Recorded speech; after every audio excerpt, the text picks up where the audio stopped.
Air monitoring in Wood Buffalo is perhaps the most extensive of any region or airshed in Alberta. The types of air monitoring that are being done is very much state-of-the-art. Ambient air is drawn through this glass manifold and passed onto the back of this continuous analyzer. These analyzers monitor for specific parameters. These analyzers are scanned 5 times a minute with this data logger. This data logger then transfers the data to a hub in Edmonton, and through a hub in Edmonton it transfers the data to our website for data that is available or monitored in Wood Buffalo in real time.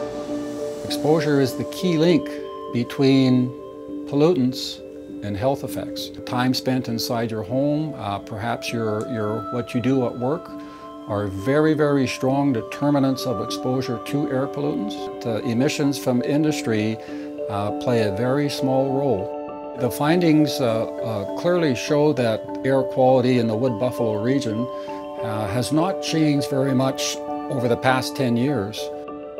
There is a belief that the environment is being affected. And from my point of view, there is also belief that people could be being exposed out there.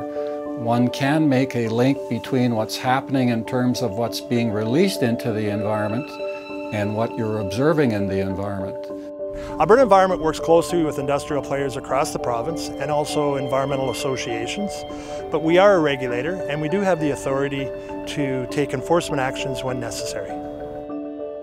Although the trends indicate good air quality, odor episodes do occur.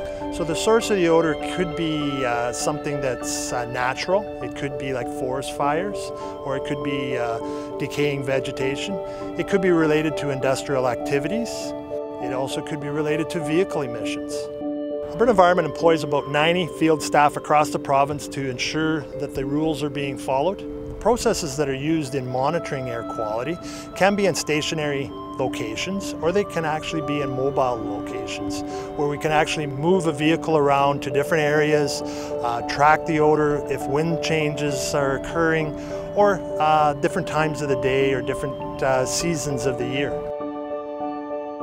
If we looked at the region in North America with the poorest air quality, that's the Houston-Galveston region, and it's the largest industrialized area in North America. So if we consider the types of air quality, that the concentrations they have there, and we wanted to say where is a region that has better air quality, well, let's talk about the city of Toronto. So not quite as industrialized, however largely populated. And if we want to go to talk about, well, where is air quality even better, then we can go to the city of Edmonton. It's a much smaller populated area, and overall much less emissions, better air quality.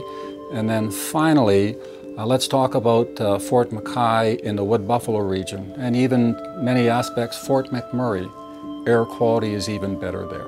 Changes in the environment tend to occur very slow. They are very subtle, and one would expect that it would take at least several decades before you can see changes that are very strong in their signal. I think it would be very important to acknowledge that the majority of emissions coming from these development activities are from surface-related activities. So in situ activities have much smaller emissions, and we would expect to see perhaps even smaller changes in air quality that we have observed over the past 10 years.